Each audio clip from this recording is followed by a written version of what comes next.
Hey team, this is Craig with Let's Start Talking. This is a short tutorial on using the funds tracking or accounting spreadsheet that LST is sending to you prior to your project.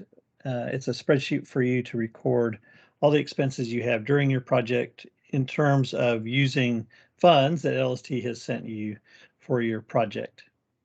This should be very easy. This tool works quite well on any computer and hopefully on any mobile device as well.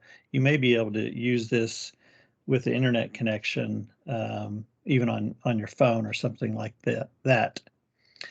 So let me walk you through the sections of this spreadsheet. At the top are some instructions, very simple. The budget below and the funds from LST are for project or work expenses only. No, please do not use these funds for personal expenses, nor donate these funds to others for other kinds of good use. These funds are provided for your project itself and any and all expenses related to that project. Enter every team expense every day in the green spaces provided below. That will be obvious in just a minute. Please also collect receipts for every expense and then return those receipts and all unused funds back to LST.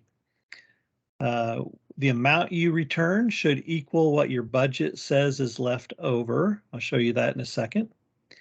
Return unused funds to LST in US dollars. So before you go, you'll need to exchange funds, any local currency back to US currency.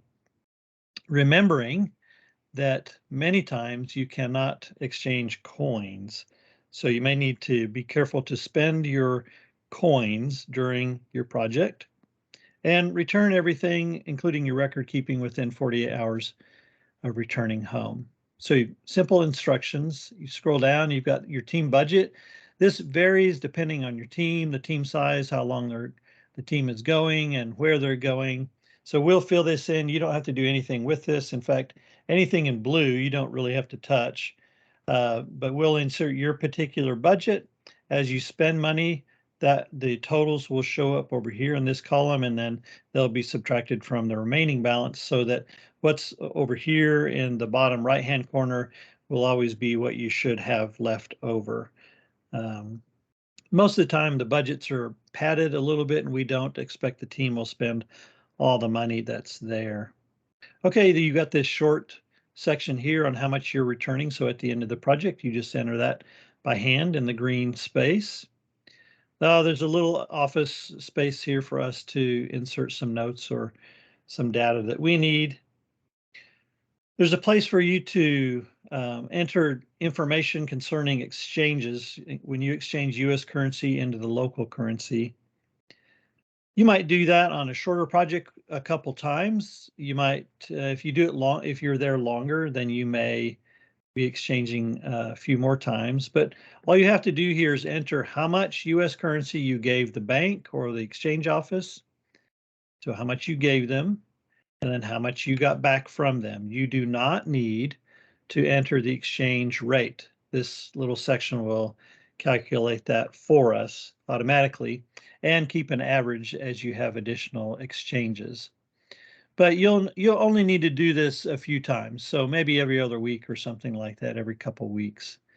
So you won't use this section very much.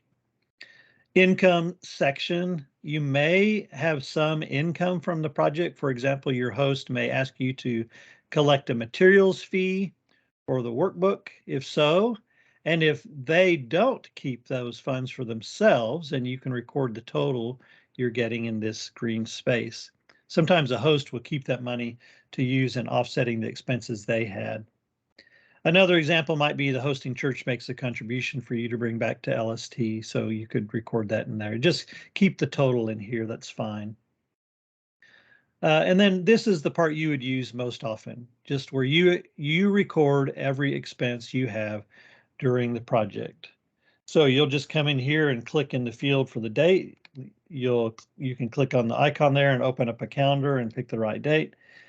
You can make a note if that's helpful. It's helpful to us if you're spending money on something unusual, especially the emergency funds. So you can make a note there. Then you just pick the expense category. This is from your budget above. So you've got money for food for your project. You've got money for parties. You've got a budget for local travel, getting around during your work days, telecom, work-related communications expenses. Emergency funds are for things we didn't anticipate. Could be a pot, a blanket, a fan, something like that. You've got money for an end meeting, which we want you to go out together to a restaurant one of the last few nights you're on site and begin debriefing. We'll end that debriefing with you when you get back home. So it's really just starting, but you've got money there. Transportation to and from site, if it costs money to get from the airport to your host city, for example, we'll know that ahead of time. But if you've got a budget, that's what that money is for. Money for laundry, housing. Most of you won't have money for housing. If you do, we'll make sure you know why it's there. So if you have money in a budget category, pick the right category. And then if it was US dollars, enter that amount here. If it was an expense in local currency, enter that amount here.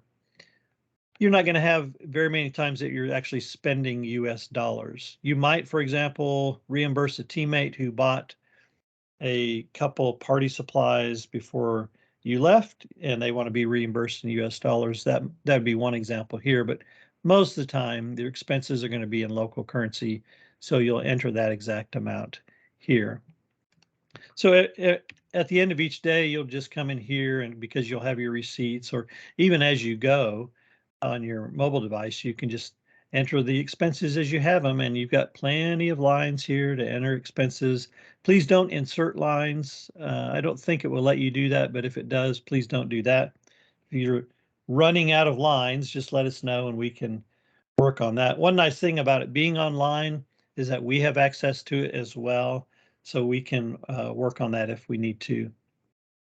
You get all the way down here. There's some other things happening in terms of formulas, but you don't need to worry about that or touch that. So as I said, most of the time you're going to be in this section on expenses, and most of your expenses are going to be in local currency. And so the formulas up here are converting your local currency amounts back to US dollars and totaling expenses and keeping this up to date every time you enter an expense. So every time you come here, if it opens at the top, you can just scroll down to the section you need, most likely the expense section, and just use that as you go along. So hopefully it's very easy, doesn't require much thought, something you can do within a few moments each day. If you've got problems, or if it doesn't make sense before you go, or you have problems while you're on site, just let us know and we will be happy to help you.